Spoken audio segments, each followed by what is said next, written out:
Death Valley Days. Charles DeBrill Poston, often called the father of Arizona, once operated a silver mine about 2 days' ride out of Tucson. He employed many people, so a town grew up around his mine, and Poston just naturally became the alcalde, or mayor. He ran things pretty much his own way, and everyone was happy until one day in 1859 came the day all marriages were canceled.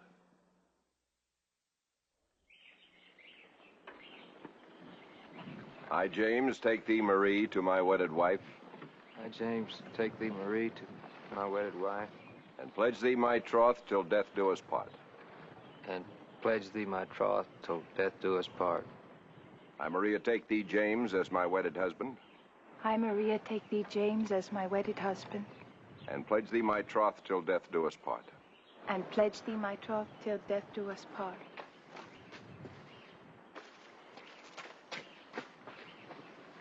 The ring, please.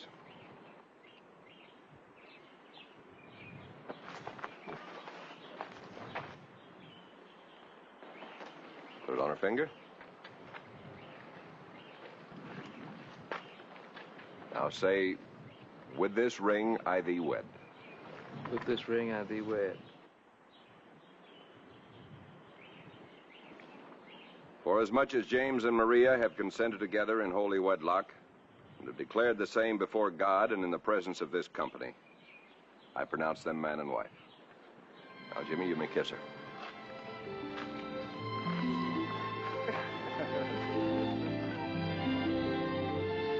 As the alcalde, I have the honor of being next. Maria, may you have as fine a family as your pretty sister. Congratulations, Jimmy. Thank you. And don't forget that as my marshal, I shall expect you to work in the morning at 7 o'clock. Right. Thanks. Tomorrow? Next week. Oh. Oh, Mr. Poston. Yes, Charlie. All right, what's the trouble? Trouble, he says. Trouble. Mr. Poston, if you ever had trouble in your life, you've never had trouble like the trouble you're having now. Charlie, keep your voice down. You want to spoil a wedding? Now, what is it? Coming down the street is a priest, Father McCabe, sent here by Bishop Lane of Santa Fe. And you know why? No, I don't know why, so tell me. Trouble, he said. Mr. Poston, every marriage you performed is illegal. Every marriage is canceled. Everybody's living in sin. That's ridiculous. I'm the alcalde. And he's a priest, direct from Bishop Lane. On the way down here, stopped at every house. He breaks up every couple you've married. They can't live together. They're going out of their mind.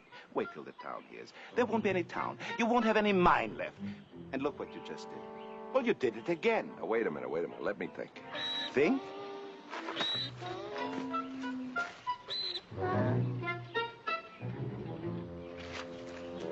The priest is coming down the street now. Charlie, you stay out in the street. Don't let that priest come in here. I have to get something. But how can I...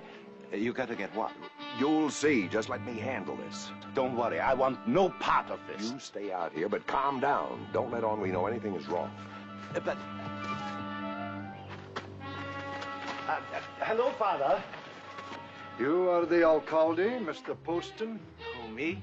Oh, no. I'm Charles Meyer, the druggist. This is Mr. Poston's house. This? Yes, I believe it is.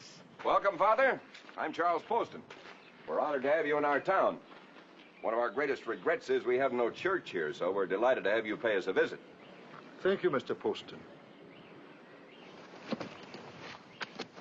Well, if you will excuse me, Father, I will have to go back to work. Of course. Nice to have the Father with us, isn't it? Yes, it's nice. Nice. Very nice. Nice. Mr. Meyer is a fine druggist. He serves our town well. I understand that you, too, have rendered a service to the town. A service for which you have no authority.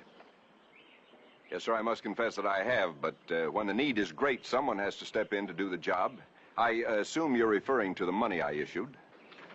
Money? Yes, sir. You see, there was no money in this town, and it became so hard to do business that I created these paper dollars. We call them boletas.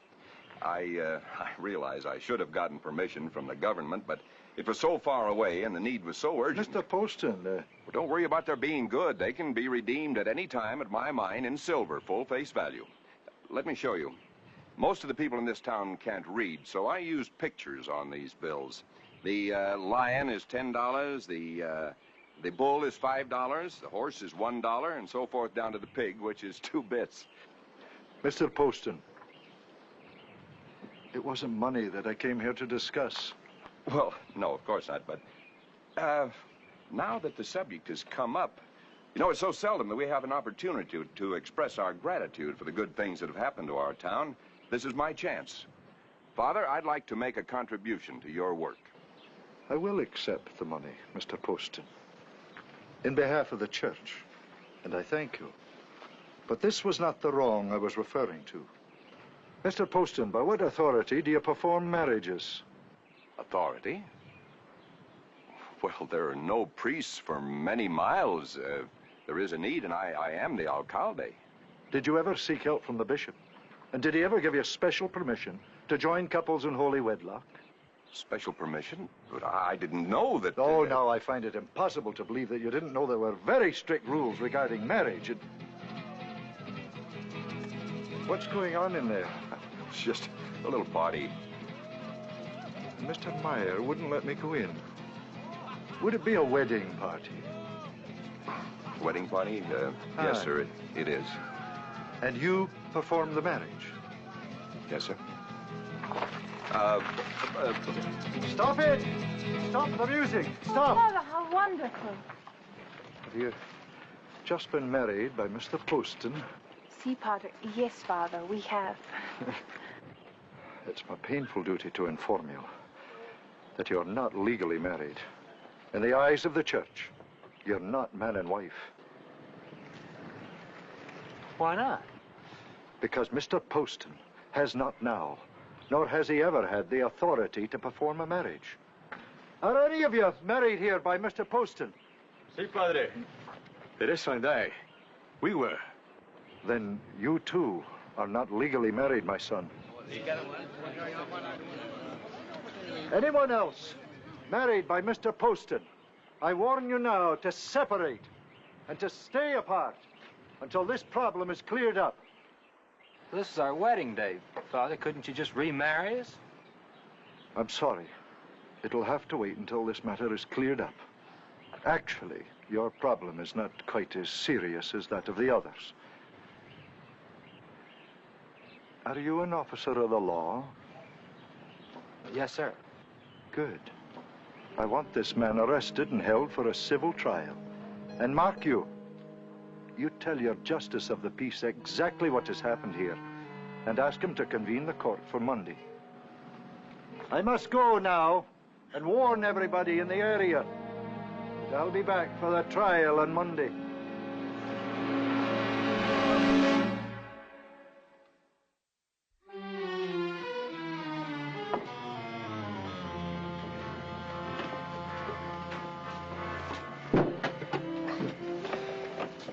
Jimmy, be reasonable. I have to see Charlie Meyer. I've got to make plans. You're under arrest. Now get back in there. Jimmy, who pays your salary? Look, that don't make any difference. You'd like to keep on earning that salary, wouldn't you? You'd like to have Maria as your wife. You'd like to see all of these marriages made good by the court, wouldn't you? Well, I can fix it. How?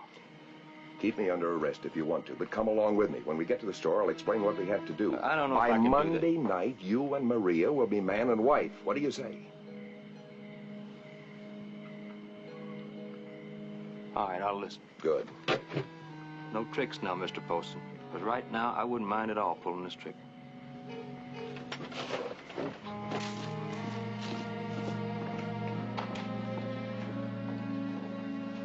All right, so talk a little. My friend, do you know what's going to happen to me Monday when Father McCabe gets back here? Now, don't look at me. I warned you. Now, listen to me. He wants to take me to court. What's going to happen when he finds out we don't have a court? See? See, I told you it would happen.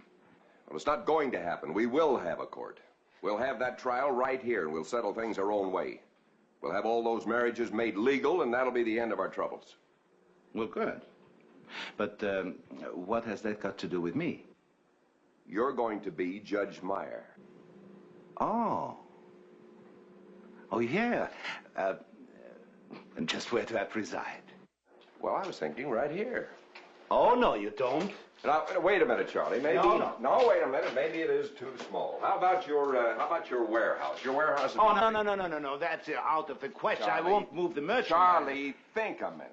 Just think how much this town needs a court. Do you realize that there are 45 people lying up there in the graveyard and only 3 of them died of natural causes? Well, just shows what a good druggist I am. And what a poor citizen.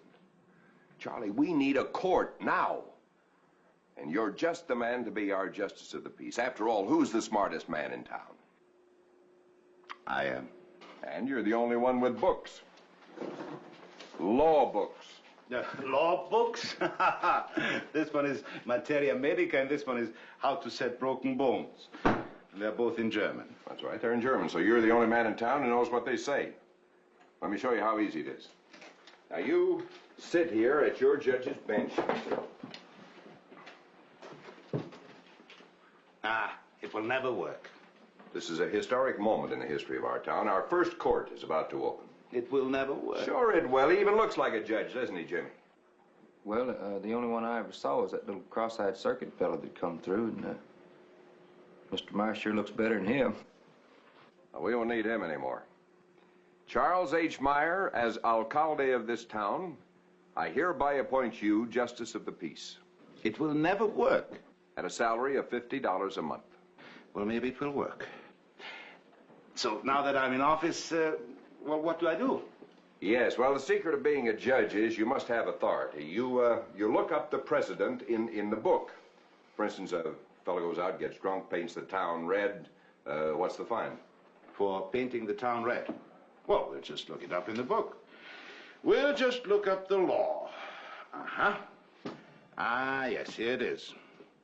In the case of the State versus McDonald, the fine for painting the town was $30. Is that in the book? Sure. Try another case. What's the fine for hitting a man? Hitting a man. All right. Well, we'll just look it up. Hitting a man. Oh, well, that's in the other book. Hitting a man. Yeah, well, there it is. Yes, the fine for hitting a man is $20. Charlie, you're going to make a great judge. Now, Jimmy, here's what I want you to do. On Sunday night, you arrest a couple of guys for fighting, any two, lock them up in the livery stable. We still have those chains there, so chain them together and bring them into court on Monday morning.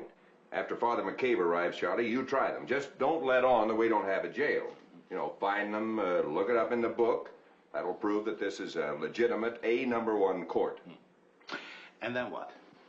Well, then when you get to my trial, you, again, look up in the book and find that the alcalde has full authority to perform marriages. That's all there is to it. Mr. Poston, are you trying to influence the judge in this case? What? Monday morning, I'm going to hear your trial. I'm going to listen to both sides. And then I'm going to render justice, no matter who gets hurt.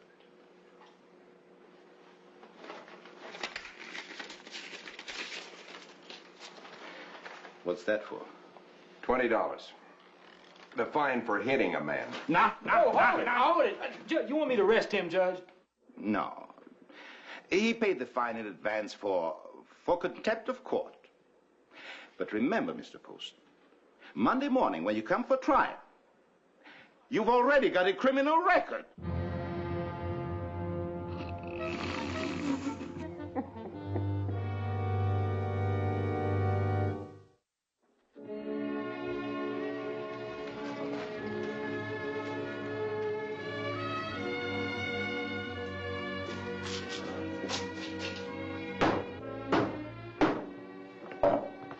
The court finds you guilty as charged. Now, I don't know how often you've been guilty of fighting and disturbing the peace, but the law quite clearly states that those arrested many times for the same offense, the judge has the authority to sentence them to a chain gang. You too, just as you are now, you will go out and you will clean up the main street. And I want every bit of rubbish off the street.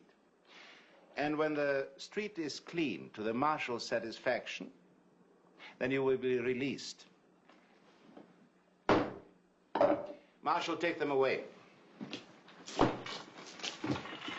Oh, and Jimmy, assign someone to keep an eye on them, and you come back.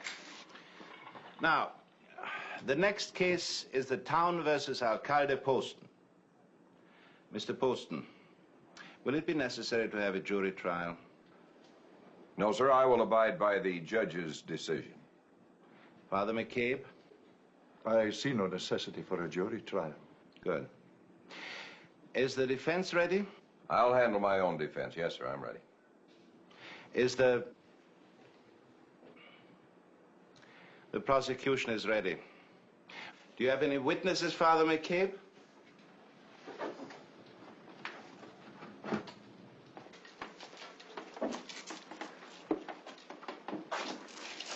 What is your name, my son? Ernesto Hernandez. Aye. And your so-called marriage was performed by Mr. Poston? Yes, Father. And this is Teresa, my wife. I'm sorry, Ernesto. She's not your wife. Would you go and sit in the witness chair? Si, Padre.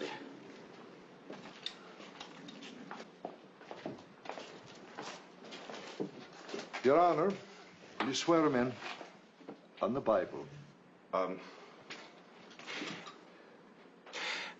Ernesto's an honest man. He doesn't have to be sworn in. Ernesto, tell the truth. Well, of course. Very well, Ernesto. Why did you and Teresa go to Mr. Poston to be married? What else could we do, Father? If we don't go to Mr. Poston, we have to travel 30 miles. And we have to pay $25. No. And how much does Mr. Poston charge? Charge? Nothing. He never charges anybody anything. When the wagon trains come through, he says, use my garden. Wash yourselves in my pond.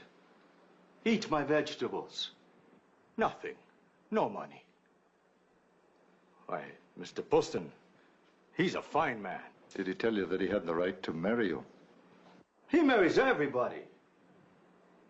He's the alcalde. Merely being the alcalde does not give him the right to perform marriages. Your Honor, I object. No offense, Father, but the law does give an alcalde the right to perform marriages. It says so in the law book, doesn't it, Your Honor? Is that the law, Judge? Oh, I'm sure it's in the book. I can't imagine a law so unjust as to deprive the people of our town of their right to happiness. As a matter of fact, Father, I did look that up. And I find that there's a ruling from out in California, a little remote town where there were no churches available. Yes, the ruling says quite clearly the alcalde has the authority to perform marriages. You quote that exactly? Well, not word for word, but... Yes, here, please. Of course. But you will understand that this book is in German, since that is my native language.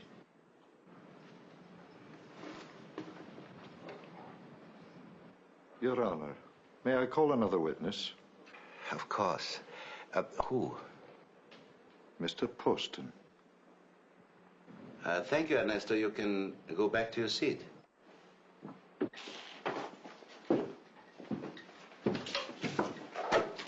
I'm willing to forego the swearing-in ceremonies, Your Honor.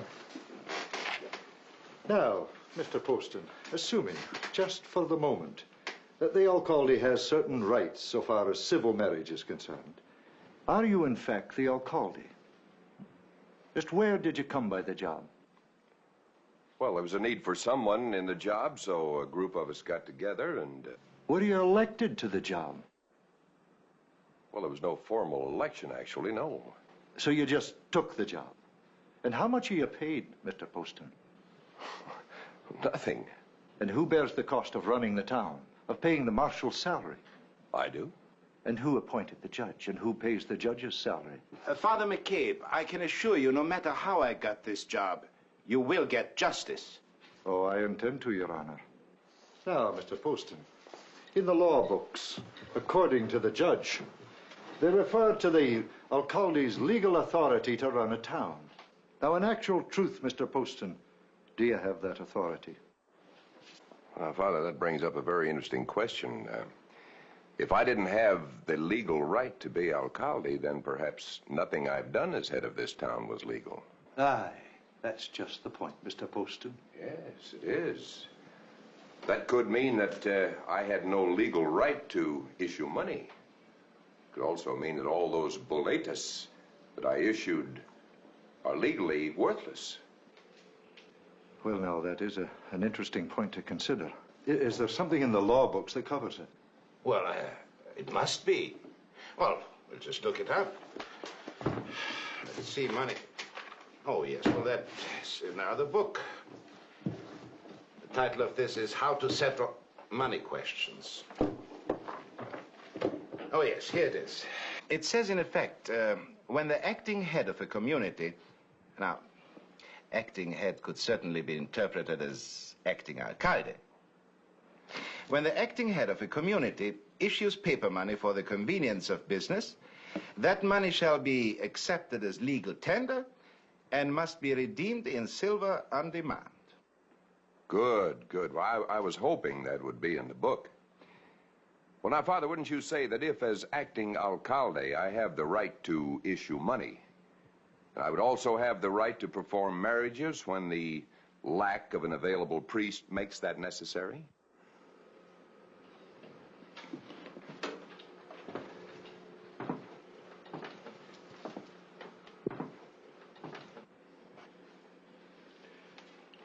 Your Honor, I don't think Bishop Lane fully understood the situation when he sent me here. And certainly I didn't either. When there's a need, and men of good intentions step in to fill that need, I expect that we have to make some concessions.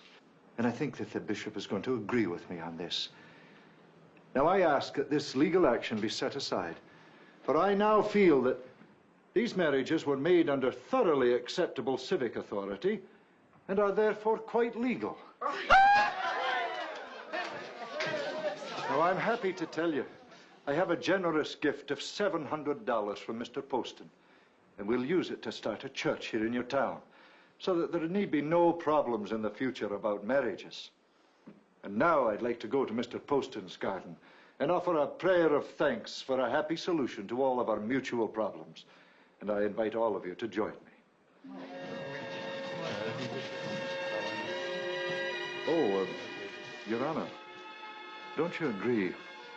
Gott hilft denen, die sich selbst helfen und Freunde. What did he say? He said, God helps those who help themselves and their friends. But he said it in very good German.